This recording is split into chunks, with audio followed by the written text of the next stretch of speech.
Roman Reigns is the most polarizing wrestler in the world. He's ridiculed for using the same weapons in his arsenal, match on match, despite the fact that every last wrestler on the planet does this. He's ridiculed for his use of the Superman punch by the very same people who grew up on Hulk Hogan's big boot. And he's ridiculed for, quite simply, daring to exist in 2018. There's a certain pocket of fandom who absolutely outright deny Reigns' superb body of work. But as the great macho man Randy Savage once said, the cream rises to the top. And like it or not, the big dog is about as creamy as it gets. I'm Adam from WhatCulture.com, and these are 10 reasons WWE fans will finally accept Roman Reigns. Number 10, he's no longer loony. The Roman Reigns who was originally presented to us, the lame, unfunny John Cena clone, is a long way from the Roman Reigns on WWE television in 2018. The change in direction has been a welcome one, and eventually the perception of the character will align as well. Reigns' presence, however, is more prominent, and because he's in the spotlight so often, the stigma isn't quite as easy for him to shake as it is for everybody else. But hopefully, with Vince McMahon soon to be preoccupied with the XFL,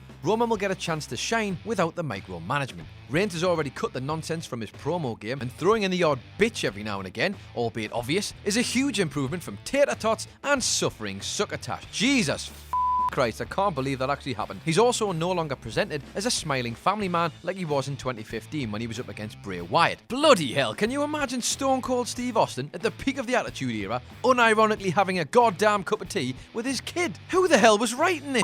But that's all gone now, thank Christ, and the fans will soon realise that Reigns is far better at being a badass than he is a bad comedian. Number 9, smoke and mirrors. While the Shield reunion in 2017 turned out to be slightly cursed, the one good thing that came from it, and no, it's not Jason Jordan, but it proved that fans will respond positively to Reigns if he's presented in a more palatable context. There was little to no year-boo back and forth, and the fans were swept up by the Shield's brilliance and simply enjoyed watching them, and more importantly Roman, perform as the top wrestlers that they are. And while you might not like it, make no mistake about it, the Shield reunion was just one of many tactics the WWE have in their back pocket when it comes to getting Roman Reigns over. Just look no further than the angle they're working with Brock Lesnar at the moment. Roman Reigns already gets reactions, his presence already demands attention, and his performances are already among the best on the roster. And that, ladies and germs, is because Roman Reigns is a goddamn star. Number 8, process of elimination. So if we're being honest, there are very few WWE superstars booked to their maximum potential. Even AJ Styles, arguably one of the best wrestlers on this little blue and green football, is treated poorly on paper. With an awful pay-per-view win-loss record, he's also constantly playing second fiddle on SmackDown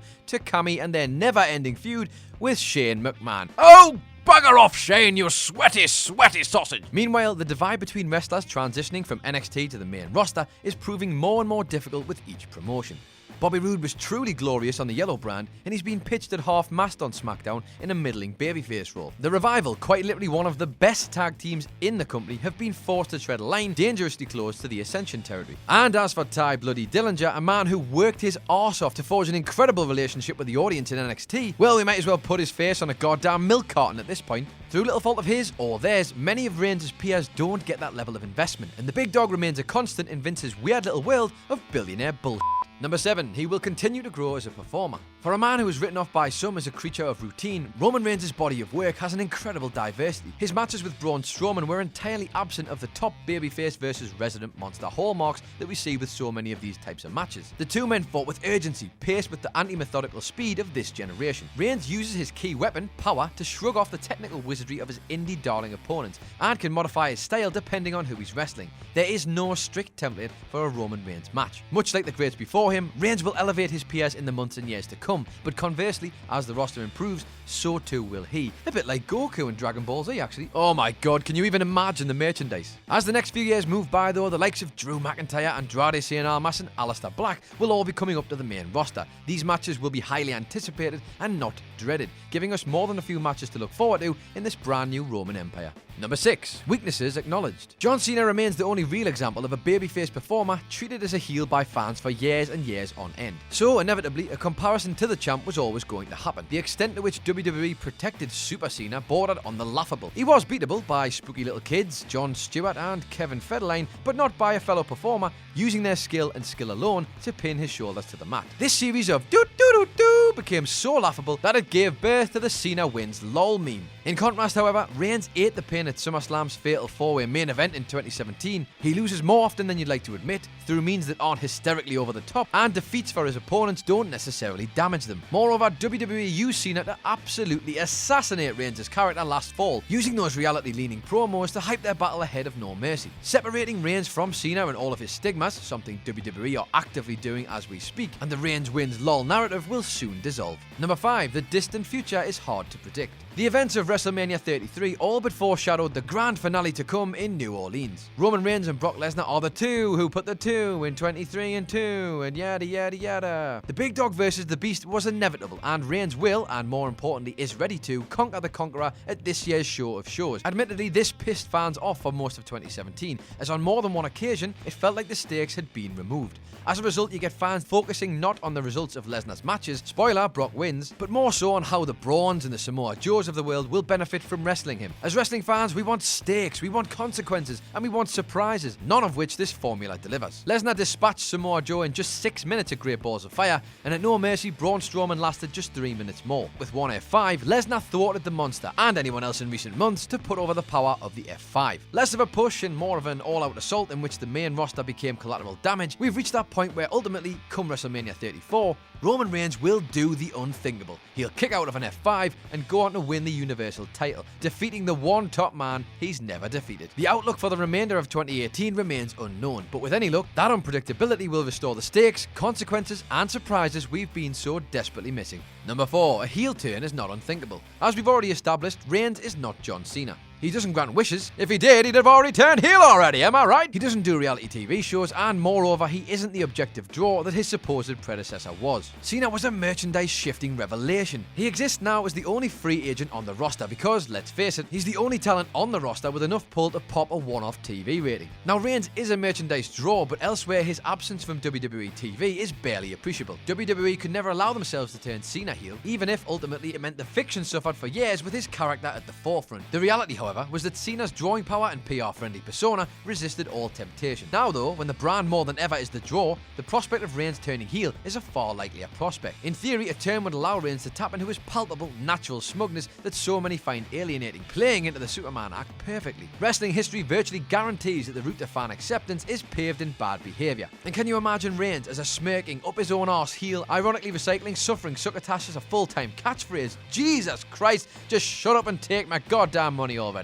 Number 3. The cynical routes have been taken already. In order to get Roman Reigns over at the 2015 Royal Rumble, WWE dispatched The Rock to endorse him. As we all know, that tactic did not work, and the Philadelphia native saw straight through it, and at that point, Reigns couldn't have got a pop from a bowl of Rice Krispies. 1 year later, Triple H took it upon himself to get Reigns over, which wouldn't have worked anyway, but the game chopping his crotch throughout the majority of this program didn't really help matters. Again, the fans saw through it and would have jeered Reigns even more, were it not for the muted microphone shenanigans at the AT&T Stadium in Dallas. 1 year after that, WWE booked Reigns to defeat The Undertaker on the grandest stage of them all. Have one of the least liked men in wrestling defeat one of the most liked men in wrestling history. What could possibly go wrong? This one felt like less of an achievement for Reigns and more like a further exercise in WWE's foolhardy strategy. Reigns didn't defeat the dead man, he defeated himself. What's important to note here, however, is that we've arrived at the point where there are few major scalps left to capture. There are no more stopgap plugs to stem the bleeding, and at this point, where does WWE go after Roman Reigns slays the Beast at WrestleMania 34? The fans resent Reigns because for large periods of time there's no arc to his character. It's just an unrelenting push that refuses to masquerade as anything else. With all the shortcuts in even shorter supply though, a new route must be taken. Number 2. The push cannot last as long as John Cena's. John Cena rose to the top of the card in an era with no shortage of competition. That is to his immense credit. Not only did he comprehensively outshine and outlast his developmental peers in Brock Lesnar, Randy Orton and Batista, but he emerged as the face of the company at a time when its two biggest stars, The Undertaker and Shawn Michaels, were operating at the peak of their powers. But as he rose and rose, the roster thinned in parallel. Batista, Michaels and Edge all departed in the span of 3 years, during which time Taker and Triple H began to reduce their schedule. The catastrophe that was developmental at this time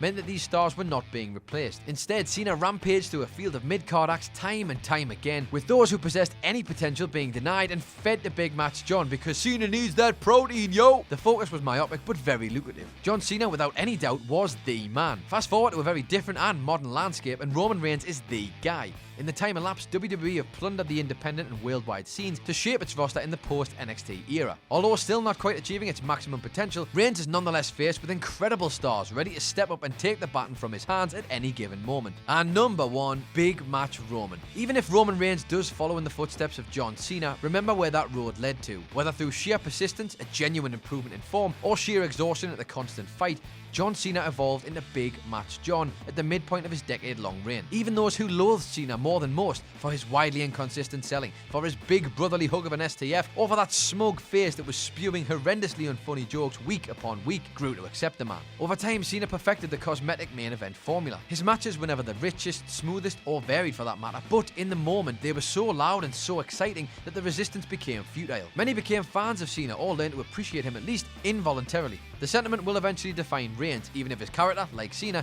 changes nothing beyond an overbearing colour scheme. You can deny Reigns his stale character, you can deny him his suitability as a babyface, but the legacy of greatness which Reigns is forging week by week is coming. And that, whether we like it or not, is very much undeniable. Well, would you look at that? You got all the way to the end of the video and your mother said you'd amount to nothing. What are the chances? While you're here, why not watch one of our other many, possibly quite good channels, or watch another video which will be largely in the same vein as the quality content you've just endured. Go on then.